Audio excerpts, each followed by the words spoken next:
합니다.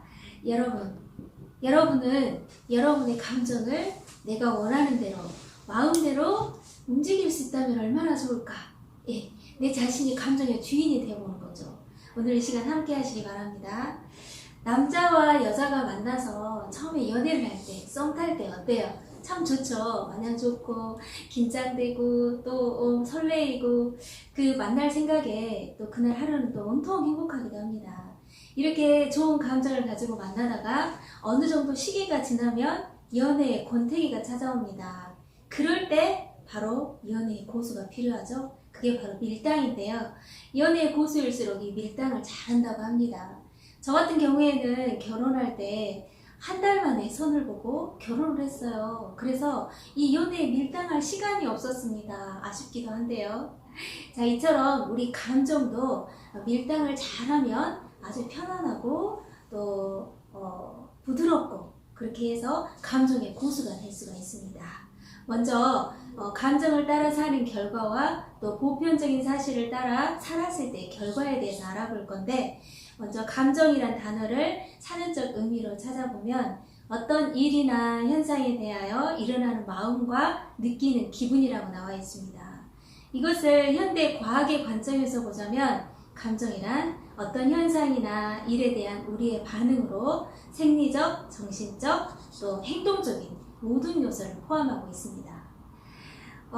우리는 살아가면서 수많은 감정을 경험을 하면서 살아가죠. 기쁨, 슬픔, 불안, 공포, 초조, 분노, 정말 수없이 많은 감정들이 있습니다. 이런 감정들을 표현을 하기도 하고 또 때로는 내 마음에 담아두기도 하고, 그런데 이런 내 마음에서 올라오는 이 감정들은 지극히 당연하고 자연스럽고 때로는 내 속에 있는 감정들을 표현을 해야 정신 건강에 굉장히 이롭죠. 그래서 그렇기도 한데, 이런 감정이 지나치거나 격하게 되었을 때 그때가 문제가 되는데, 그럴 때 가정이나 사회나 이런 데 또 불행을 초래하기도 합니다. 제가 한 3년쯤 되었을 때인데요. 결혼한 지 한 3년쯤 되었을 때 남편과 다툼과 충돌이 있었어요. 그래서 감정이 많이 대립되는 시기가 있었습니다. 그래서 저는 그때 그 어떤 격한 감정들을 이기지 못하고 한동안 저희 남편과 떨어져 산 적이 있었습니다. 저희 딸을 시댁에 두고 제가 짐을 챙겨서 방을 얻어 나왔는데요. 그때 심정은 야, 이제 마지막이다, 끝이다, 어떻게 내 인생에 이런 일이 있을 수 있을까 하면서 굉장한 어떤 비탄 속에 빠졌는데, 강한 어떤 격한 어떤 감정의 대립 속에 있다가 그 속으로 다시 들어가서 살고 싶지는 않았어요. 그래서 이렇게 떨어져 살았는데, 그러는 동안에 저희 남편도 고통스러웠고 저희 시부모님 또 가족들까지 모두 고통과 아픔을 이렇게 견뎌내는 시간들이 있었습니다. 나중에 저희 남편에게서 안 사실인데, 저희 남편은 헤어지고 싶은 마음이 아주 조금도 없었다고 하더라고요. 저희는 한동안 이렇게 헤어져 살다가 다시 이렇게 합치게 됐어요. 합치면서 장손인 저희 아들도 낳고 또 지금까지 행복하게 이렇게 살고 있는데, 만약에 그때 어떤 격한 감정에 일어나는 대로 결과를 따라갔다면 지금은 어떻게 되어 있을까요? 아마도 저희 아들은 세상에 빛을 보지 못했을 것이고, 또 저희 딸은 엄마 없는 슬픔을 평생 안고 살았어야 했을 것이고, 또 저희 가족들에게는 상처를 남겼으리라는 생각이 듭니다. 자, 이처럼 감정을 잘 사용하면, 잘 자칫 사용하면 다른 사람의 마음에 비수를 꽂을 수도 있습니다. 그러나 감정을 잘 사용했을 경우에는 윤활유처럼 사람과 사람 관계를 자연스럽고 또 부드럽고 또 기쁘고 행복하게 할 수 있는 시너지 효과를 줄 수가 있는 거죠. 마치 칼이 강도의 손에 쥐어지면 살인무기가 되고, 의사의 손에 쥐어지면 생명을 살리는 아주 귀한 일을 할 수 있는 것처럼 감정 또한 그렇다는 생각이 듭니다. 특히나 자기 자신을 잘 믿고 또 자기가 똑똑하다고 옳다고 생각하는 사람일수록 자기 속에서 올라오는 감정을 믿는 마음이 강하겠죠. 이처럼 우리가 감정을 따라 살게 되면 문제를 일으키게 됩니다. 특히 요즘 사람들은 사고력이 약해요. 그래서 자기 감정을 자제하거나 절제할 수 있는 그런 능력이 아주 부족합니다. 특히 문제가 되는 게 층간소음, 많이 이렇게 경험을 해보시죠? 저희 주위에도 아는 친구가 층간소음으로 인해서 생각보다 굉장히 많은 스트레스를 받더라고요. 예전에는 먼 친척보다 가까운 이웃이 낫다라는 옛말도 있었는데 요즘은 그런 말도 무색해진 세상이 되었습니다. 층간소음으로 인해서 다투고 충돌하고 또 때로는 살인사건까지 일어나기도 한다는 거죠. 고양시에 있는 그곳에 이제 40대 남자가 아래층에 사는데 어느 날 엘리베이터 1층에서 위층에 사는 50대 부부를 기다립니다. 그리고 부부가 나타나자마자 얼굴과 뒷머리를 흉기로 휘두르고 그 부부가 그 자리에서 쓰러지자 바로 위층으로 올라가서 자신의 아파트에서 스스로 목숨을 끊는 사고가 있었습니다. 이뿐만이 아니라 욱한 감정에 일어나는 사고들이 또 있는데요. 이렇게 운전대만 잡으면 그야말로 도로 위에 무법자가 되는 경우가 있죠. 그런 사람들을 로드 레이즈라고 합니다.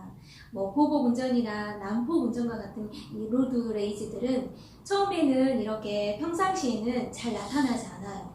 분노나 화나 이런 감정들을 누르고 있다가 운전대만 잡으면 그 안에 있는 분노나 화들이 폭발을 하면서 그렇게 현상으로 나타난다는 겁니다. 평범한 직장인들도 있는데요. 이런 직장인들은 직장에 다닐 때는 나타나지 않다가 이렇게 순간적인 운전대만 잡으면 순간적인 화를 이기지 못하고 분노를 표출하게 되는데 우리나라에서는 하루에 한 명꼴로 이런 우발적인 감정에 의한 사건이 일어나고 있다고 합니다. 혹시 여러분 비행 착각이란 이야기 들어보셨죠? 거기에서 감각의 오류라는 말을 잘 쓰는데요. 이 감각의 오류는 비행 착각에서 나오는 말인데 어느 날 미 군용기에 군인 6명이 타고 시칠리아에서 아프리카까지 가는 기지를 출발하게 됩니다. 이게 출발을 해서 한참 가게 되는데 깜빡 조종사가 잠을 졸았어요. 졸다가 이제 눈을 이렇게 딱 떠보니까 시계를 보니 45분이 지나고 있었던 거죠. 이때쯤이면 거의 기지에 다다랐겠구나, 곧 도착을 하겠구나 이렇게 생각을 하고 계기판을 보았어요. 계기판을 보았는데 계기에는 이미 군 기지를 지났다고 나온 거예요. 그런데 이 조종사 생각에 아니야, 아직 1시간이나 남았는데 조금만 더 가야 되는데 계기가 잘못됐구나. 내가 오기 전에 점검을 해야 되는데 점검을 하지 않았네. 조금만 더 가면 되겠지? 라고 생각을 하고 조종사는 더 이렇게 조종을 해서 더 가게 됐습니다. 그런데 밖은 칠흑과 같은 어둠이 내려앉고 있었어요. 아무리 가도 기지가 눈에 보이지 않았죠. 한참을 가다가 1시간이 넘었어요. 이래서는 안 되겠다. 그래서 비행기를 사막 한가운데 불시착을 하게 됩니다. 그곳에서 갈증으로 인해서 이제 견디다 못해 그 군인 6명이 전원 사망하는 사건이 있었습니다. 나중에 알게 된 사실이지만 블랙박스를 검사를 해보니까 그 블랙박스 안에 그 계기에는 아주 조금의 문제도 없었다는 사실입니다.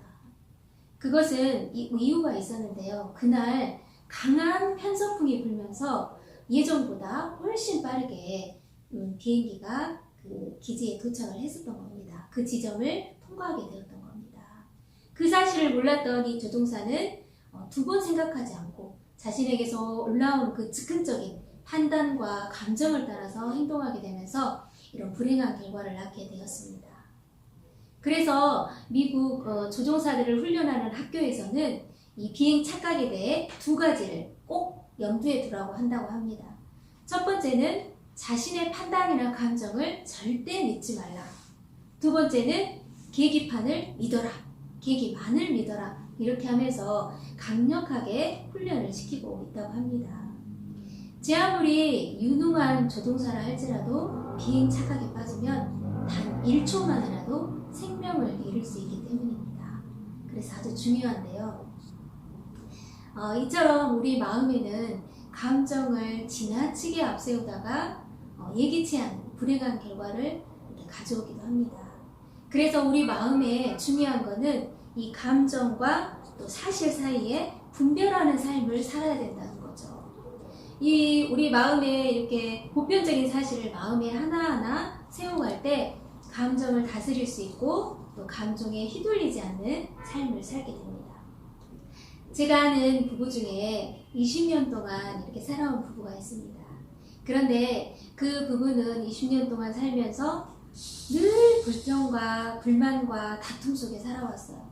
특히 이 아내 마음에는 남편을 향해 어떤 마음이 있었냐면 이 남편은 가정에 소홀해. 가장으로서 책임감이 없어. 이 생각 때문에 남편을 향해 마음을 닫고 살았어요. 오랫동안. 그러다 보니까 서로 정이 없다 보니까 방을 각방을 쓰게 되고요. 또 최근에는 밥도 해주지 않는 상황까지 오게 됩니다. 이런 상황을 보면서 이 남편도 굉장한 스트레스를 받았겠죠. 그래서 내가 더 이상은 이렇게 살 수 없다. 그래서 이혼 소송을 냈습니다. 이런 가운데 이 부부에게는 대학생 된 딸이 있었어요. 딸이 보니까 이렇게 가서는 엄마 아빠가 이렇게 헤어지게 되면 굉장히 큰 불행을 만나겠다 이런 생각이 들어서 이제 어떻게 할까 하다가 이 부부와 딸을 잘 알고 있는 존경하는 멘토분을 찾아갔어요. 그 멘토분에게 이런 자세한 상황을 이야기를 드렸더니 그분이 이렇게 조언을 해줬어요. 너 엄마에게 가서 어머님께 아버지한테 잘못했다고 말해라. 그리고 앞으로 잘한다고 이야기해라. 이렇게 엄마에게 말씀을 전해드려라. 이렇게 당부를 했어요. 딸은 엄마에게 가서 이야기를 했지만 엄마는 끝까지 자존심을 굽히지 않고 차라리 이렇게 사는 게 편해. 이렇게 이야기를 하면서 그대로 생활을 유지를 했던 거죠. 아버지는 이제 진짜 헤어져야 되겠다는 결심을 굳히게 됐습니다. 이런 상황을 난 멘토분이 너무 화가 나서 엄마와 이렇게 만나게 됐어요. 그리고는 이야기를 했습니다. 헤어지는 게 뭐가 좋냐? 남편 잘 섬기세요. 이혼하면 뭐가 좋습니까? 이혼하는 것보다 남편 섬기는 게 뭐 더 훨씬 쉬워요. 라면서 호되게 야단을 쳤어요. 그러다 보니까 이 부인은 이제 그 멘토분의 그 호된 야단을 듣고는 마음에 큰 이제 이렇게 충격을 받고 돌아와서 자신을 돌아보게 됐습니다. 그리고는 남편에게 이제 이야기를 해야 되겠다 싶어서 저녁에 남편이 돌아오자 20년 동안 한마디도 하지 않았던 처음으로 남편 앞에 이야기를 꺼냅니다. 여보, 잘못했어요. 제가 지금까지 당신에게 정말 잘못한 것 같아요. 라고 이야기를 했어요. 그랬더니 이 남편은 깜짝 놀란 거죠. 한 번도 들어보지 못한 아내의 이 용서를 구하는 모습에 그동안 나 아내를 향해서 가지고 있던 그런 감정들이 눈 녹듯이 사르르르 녹기 시작한 거예요. 그리고는 아내에게 그동안 못했던 이야기를 합니다. 나 사실 저번에 우리 부모님이 집에 오셨을 때 자네가 나한테 큰 모욕을 줬잖아. 나 그때 얼마나 괴로웠는지 알아? 진짜 지옥이라도 가고 싶은 심정이었어. 그리고 또 얼마 전에 우리 친구들이 집에 놀러 왔을 때 당신 나보고 뭐라고 했어? 나 그때 진짜 자존심이 너무 상하고 쥐구멍이라도 있으면 들어가고 싶은 심정이었어. 라고 처음으로 마음에 안고 있는 고통을 이야기를 했어요. 그 이야기를 들은 아내는 지금까지 내가 정말 내 감정에 충실했구나. 단 한 번도 남편의 감정을 헤아리려 하지 않았구나. 이런 마음이 들면서 남편에게 정말 죄송해요. 정말 미안해요. 내가 지금까지 내 생각만 하고 살았군요. 이제부터 정말 당신에게 잘할게요. 미안해요. 이렇게 하면서 무릎을 꿇었다고 합니다. 이 이후에 이 부부는 계속해서 이런 어떤 이렇게 대화를 자주 하면서 이런 마음에 있는 속에 있는 감정들을 드러내서 표현을 하고 서로 마음을 나누면서 가정이 아주 화목해지고 또 행복해졌다고 합니다. 자, 만약에 이 부부 마음에 내 배우자는 소중한 존재야 라는 보편적인 사실이 마음에 세워져 있었다면 과연 20년 동안 어떻게 살았을까요? 자, 이처럼 이 세상에는 보편적인 사실이 있습니다. 그 사실이 마음에 세워져 있지 않기 때문에 순간순간 감정에 휘둘리게 되죠. 이처럼 우리 마음에 정확하게 세우고 사느냐 아니면 내가 알고 있느냐, 이렇게 그런 마음의 차이는 확연하게 다를 수밖에 없습니다. 그래서 여러분들이 이런 보편적인 사실을 마음에 정확하게 믿고 또 세우고 산다면 우리의 삶은 훨씬 달라지게 될 겁니다. 그런 관계는 가족 관계에 있어서도 부부 사이에 있어서도 마찬가지일 겁니다. 부부 사이에도 그렇고 가족 간의 사이에도 그렇습니다. 이런 보편적인 사실이 내 마음에 정확하게 자리를 잡게 된다면 우리는 감정에 휘둘리지 않는 삶을 살 수가 있어요. 그러면 예를 들어서 보편적인 사실을 세워볼까요? 자, 부모가 자식을 사랑한다. 또 배우자는 소중한 존재다. 또 아내가 행복해야 남편이 행복하다. 가족은 가장 편안하게 기댈 수 있는 마음의 안식처다. 자, 예를 들어서 이렇게 말씀을 드렸는데요. 이 밖에도 우리 주위에는 평범하지만 보편적인 사실들이 많이 있을 겁니다. 여러분들이 어떤 일들을 살아갈 때, 또 생활을 할 때, 일상을 살아갈 때 이런 즉흥적인 감정을 따라가지 않고 이런 보편적인 사실을 마음에 하나하나 사고하면서 세워가시기 바랍니다. 그렇다면은 여러분은 감정의 주인이 될 수 있고 또 일상이 정돈이 되고 또 절제된 삶을 살 수 있으며 현명하고 지혜로운 삶을 살 수 있게 될 것입니다. 자, 오늘 여러분 함께 해주셔서 감사합니다. 감사합니다.